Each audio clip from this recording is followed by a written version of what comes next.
Olá, sejam todos bem-vindos, sejam todas bem-vindas a mais um capítulo do livro da Joana de Ângeles, Leis Morais da Vida. Hoje, o capítulo 54, Exigência da Fé. Inicialmente, eu gostaria de lembrar a todos que esse é um trabalho de divulgação da doutrina espírita pelo Grupo Assistencial Espírita Frei Anselmo, e nós gostaríamos de pedir a colaboração de todos vocês para nos ajudar na ampliação cada vez mais desse trabalho de divulgação, curtindo esse vídeo, compartilhando com seus amigos, familiares, deixando um comentário, um elogio, uma dúvida, uma crítica, porque isso com certeza ajudará bastante na divulgação da doutrina espírita que o Grupo Assistencial Espírita Frei Anselmo está se propondo fazer. Então hoje, esse capítulo, número 54, Exigência da Fé, é um capítulo que a Joana de Ângeles desenvolve dentro da lei de liberdade. A própria Joana de Ângeles explica no início do livro que ela escreveu esse livro inspirada pelo Livro dos Espíritos de Allan Kardec, e esse capítulo, então, ele tem ligação com a lei de liberdade. Antes de iniciarmos propriamente o estudo desse capítulo, vamos fazer aqui, então, a nossa prece, vamos nos concentrar, elevar o nosso pensamento a Deus, nosso Pai, pedindo a sustentação, pedindo forças, pedindo a inspiração dos espíritos amigos para a realização de mais esse trabalho de divulgação e de estudo da doutrina espírita, que possamos ser fortalecidos por mais esse entendimento, esse estudo desse livro de Joana de Ângeles. Que assim seja. Então, nesta lição, a Joana de Ângeles ela vai nos falar então sobre a fé.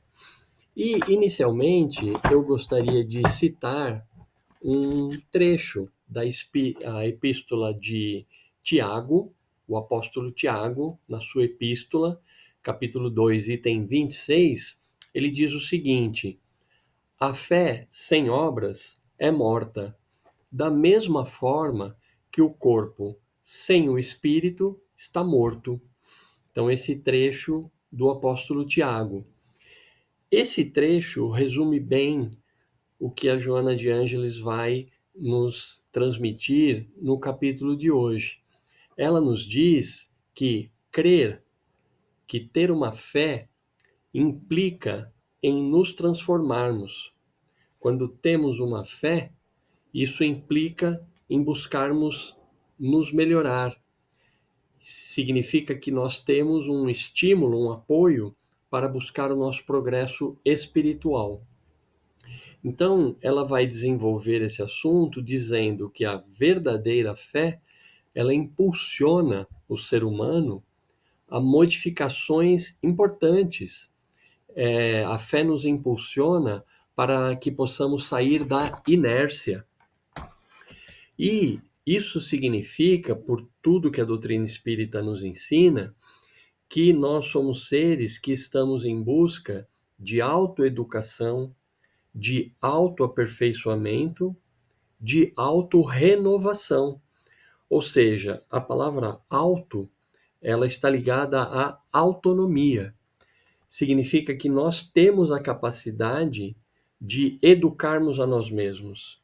Nós temos a força, nós temos a capacidade de transformarmos, de modificarmos a nós mesmos para melhor. E isso significa que quando temos uma fé, quando temos uma crença, isso nos dá um ânimo para que nós possamos identificar pontos que nós podemos melhorar, e nós temos força para trabalhar a nossa própria melhoria moral, a nossa própria evolução, a nossa própria transformação espiritual para melhor. E significa que, no fundo, o melhor presente que nós podemos dar ao mundo, o que de melhor nós podemos doar ao mundo, é exatamente a nossa autotransformação, a nossa melhoria para melhor. Existe até uma frase famosa de Mahatma Gandhi, que foi um importante líder na Índia e que auxiliou a nação hindu a realizar a sua liberdade perante o Império Inglês. Mahatma Gandhi, ele tem uma frase que diz exatamente isso. Ele diz o seguinte: seja você a mudança que você deseja no mundo. E é exatamente isso, é um processo de autotransformação, onde nós identificamos aquilo em que nós temos condições de melhorar, de evoluir, superar falhas, e nós vamos nos autoeducando, nos autotransformando. Então, se nós queremos ver mudanças no mundo, Mahatma Gandhi nos diz: seja você mesmo, essa mudança que você quer ver no mundo. Comece por você. Isso é exatamente o significado de que o melhor presente que nós podemos dar ao mundo é a nossa melhoria, a nossa superação das nossas falhas e a nossa transformação para melhor. E essa linha de raciocínio do espírito Joana de Ângeles, nesse livro Leis Morais da Vida, capítulo 54, é uma linha de raciocínio que se coloca imediatamente em oposição daquela atitude de quem tem uma fé, mas através dessa fé, ao invés de se autotransformar, de procurar se melhorar, a pessoa simplesmente procura parecer alguém melhor, apenas aparenta alguém melhor. Isso é o contrário do que a Joana de Ângeles está dizendo, porque aparentar, ter aparência apenas de que está melhorando, é diferente de se tornar realmente melhor pelos seus próprios esforços, pelo seu foco na busca de uma melhoria moral, de uma evolução, de um progresso espiritual. Então, a linha da Joana de Ângeles, de que a verdadeira fé impulsiona em nós grandes mudanças, a vontade de nos melhorarmos, isso é o oposto, é o contrário de quando nós nos enganamos, quando nós iludimos a nós mesmos, que na verdade o primeiro passo é iludir a nós mesmos, e a partir daí a gente também tem condições de iludir e enganar os outros, quanto à nossa modificação interior. É quando a gente substitui a modificação real, a melhoria real nossa, a gente substitui apenas por aparências, por formatos ritualizados, exteriores, aparências exteriores, que apenas são aparências, mas que na essência, dentro de nós, na nossa alma, no nosso ser, não houve nenhuma mudança, nenhuma real melhoria, evolução, progresso espiritual. Então, realmente, a Joana de Ângeles, ela traz bem claro isso. O esforço nosso de crescimento, de melhoria como seres humanos, na melhoria das nossas atitudes, na nossa evolução, com apenas aquilo que é só aparência, que tem uma casca por fora que dá aquela aparência bonita, uma embalagem, mas que o conteúdo lá dentro não mudou. São dois caminhos diferentes. Nós podemos optar por um caminho ou por outro. A Joana de Ângeles, ela está conduzindo esse capítulo 54, e até o nome que ela dá a este capítulo, que é justamente Exigência da Fé, esse nome, Exigência da Fé, é um nome que diz tudo. Exigência é uma palavra forte, é uma palavra muito firme, em que ela está dizendo o seguinte: a fé verdadeira, quando temos uma crença em algo, uma fé, isso exige que nós façamos mudanças, que nós busquemos a nossa melhoria, a nossa evolução, o nosso progresso. É uma exigência da fé, porque caso contrário, a gente vai ficar no outro caminho, que é o caminho só de aparências, de mudar a casca externa, a embalagem, sem mudar nada no verdadeiro interior nosso. Então, ela tem também uma passagem muito forte, muito firme, em que ela explica que a diferença entre uma coisa e outra, ou seja, a diferença entre quem tem aquela atitude escorado pela sua fé, uma atitude em que a pessoa se esforça, busca se melhorar como ser humano, como pessoa, como espírito imortal, e aquele outro caminho, que é aquela pessoa que tem só aquela fé, mas fica no comodismo, fica na inércia, fica na indiferença, não ataca um processo de melhoria real, a diferença entre um caminho e o outro, ela diz que é a coragem. Ela diz que a diferença é a coragem para poder recomeçar num novo caminho norteado pelo Evangelho de Jesus.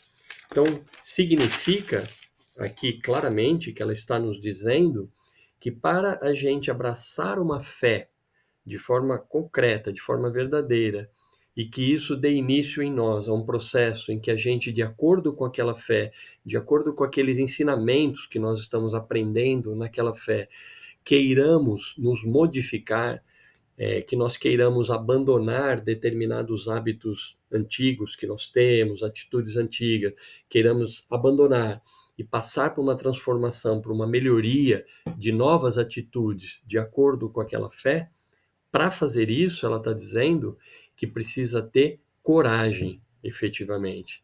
Que se não tiver, ficaremos na inércia e ficaremos só nas aparências, mas sem atacar realmente o nosso interior, a nossa autotransformação, a nossa autoeducação, o nosso autodesenvolvimento espiritual.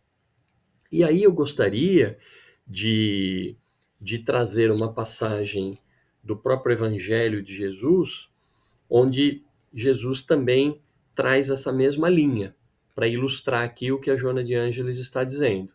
Então, está no Evangelho segundo Mateus, capítulo 23, o item 27 e 28. Dois itens apenas desse capítulo 23, onde Jesus diz assim, segundo Mateus: Ai de vós, escribas e fariseus, hipócritas, sois semelhantes aos sepulcros caiados. Por fora parecem formosos, mas por dentro estão cheios de ossos, de cadáveres e de toda espécie de podridão. Assim também vós, por fora, pareceis justos aos olhos dos homens, mas por dentro estáis cheios de hipocrisia e de perversidade. Então, nessa passagem aqui, hipocrisia significa falsidade, fingimento, é fingir que você é alguma coisa, mas você não é, é uma falsidade. E escribas e fariseus simboliza, representam aqueles que da religião só possuem a ostentação, a aparência de falsas virtudes, com o objetivo de fazer daquela religião e daquelas aparências apenas um meio de atingir o sucesso, de atingir poder, liderança sobre pessoas, e não o seu processo de melhoria segundo os ensinamentos de Jesus. Então Jesus, ele é de uma clareza aqui muito grande, que diz que esses escribas e fariseus, que simbolizam todos os que apenas fingem e não atacam realmente a necessidade da melhoria moral, que eles parecem justos aos olhos dos homens, mas por dentro eles estão cheios de hipocrisia e de perversidade. Então é de uma clareza impressionante aqui as palavras de Jesus, e concorda totalmente com o que Joana de Ângeles está aqui nos dizendo. E tem um outro trechinho também do Evangelho segundo Mateus que eu gostaria de trazer, capítulo 5 do Evangelho segundo Mateus, é onde está o Sermão do Monte. E um pouco mais adiante, após o Sermão do Monte, nós temos o capítulo 5, só 2 itens também, o 23 e o 24, em que Jesus diz: portanto, se trouxeres a tua oferta ao altar, e aí te lembrares de que teu irmão tem alguma coisa contra ti, deixa ali, diante do altar, a tua oferta, e vai reconciliar-te primeiro com teu irmão. E depois vem e apresenta a tua oferta. Então, o que Jesus está explicando aí? Que essa parte exterior, essa parte só material, de coisas materiais, que principalmente naquela época de Jesus, a pessoa que participava de uma determinada religião, ela levava aquela oferenda e colocava sobre o altar. Jesus está dizendo que essa entrega de coisas materiais, de bens materiais, de uma oferenda, dentro do contexto de uma religião, não é a principal. Jesus está deixando extremamente claro que não é a principal, porque ele está dizendo que quando a pessoa chega com a oferenda e vai pôr em cima do altar, Jesus está dizendo para a pessoa: pensa primeiro se tem alguém que tem alguma coisa contra você, se tem alguém que você tem uma desavença com aquela pessoa. E aí Jesus está falando: se tem alguma desavença, não põe no altar, deixa ali do ladinho do altar, vai primeiro conversar com aquela pessoa, procurando restabelecer a amizade, procurando desfazer aquela desavença, procurando se entender com aquela pessoa. E aí, uma vez que você consiga que você perdoe aquela pessoa, ou aquela pessoa te perdoe, enfim, vocês se entendam e se coloquem novamente em paz, aí sim, aí Jesus fala: aí você pode colocar a sua oferenda sobre o altar e fazer a sua oferenda. Então Jesus está dizendo que a parte moral, a parte espiritual, os nossos comportamentos, as nossas atitudes concretas, reais, da vida real, que são as mais importantes, e que o Evangelho de Jesus vai nos dando condições de nós irmos aprendendo e absorvendo aqueles ensinamentos de Jesus, visando a mudança dentro de nós, desse nossa forma de pensar, da nossa forma de nos posicionarmos, da forma de entendermos a vida e, consequentemente, da forma de nos comportarmos, das atitudes que temos, a vida prática. Jesus está colocando isso em primeiro plano. Ou seja, os ensinamentos de Jesus não são para criar uma religião com rituais, onde nós vamos lá no templo fazer aquele ritual X, aquele ritual Y. Jesus não veio criar nada disso. Ele não criou religião, ele não criou ritual, ele não ensinou as pessoas a ficarem fazendo rituais. Muito pelo contrário. Todo o ensinamento de Jesus, ele é voltado para um processo de nós compreendermos, estudarmos, meditarmos, refletirmos, vamos absorvendo aqueles ensinamentos e percebendo como Jesus não só ensinava com a boca, Jesus praticava efetivamente em todos os atos da sua vida tudo aquilo. Jesus perdoava, Jesus procurava compreender, Jesus amava profundamente, e aí nós vamos incorporando, vamos procurando trazer isso para a nossa vida, para a nossa realidade. E é um processo nosso com a gente mesmo. É individual, é dentro de nós. Por isso que é de autonomia. Nós temos a capacidade, a autonomia de autorrenovação, seguindo esses ensinamentos de Jesus. Então, isso coroa, fecha perfeitamente o ensinamento de Joana de Ângeles, de que a fé verdadeira, ela exige de nós a transformação. Por isso que é a exigência da fé. E além disso, gostaria aqui de fazer a leitura dos últimos 2 parágrafos, onde a Joana de Ângeles fecha o texto e ela diz o seguinte: além de se libertar das fúteis querelas e exibições que ocorrem no picadeiro do corpo físico, ou seja, da vida, do dia a dia nosso, além da gente se libertar dessas exibições, exibicionismo, ou seja, além da gente se libertar dessas aparências só, é só aparência, a fé ela também vai te conceder uma visão reconfortante e uma plenitude em todos os seus dias, que é quando a gente vive esses ensinamentos de Jesus. A gente tenta pôr em prática efetivamente, a gente se concentra nesse processo de vivenciar, pôr em prática. Ela diz que isso nos concede um conforto, uma plenitude na nossa vida, que é muito diferente de só exibicionismos, de só aparentar, de só fazer a hipocrisia que Jesus diz naquele trecho, só fingir que nós somos melhores para os outros verem. Mas a verdadeira fé, ela diz que nos dá plenitude na nossa vida. E aí, terminando o último parágrafo, ela nos diz para nós sermos valorosos, nós sermos esforçados, sermos corajosos.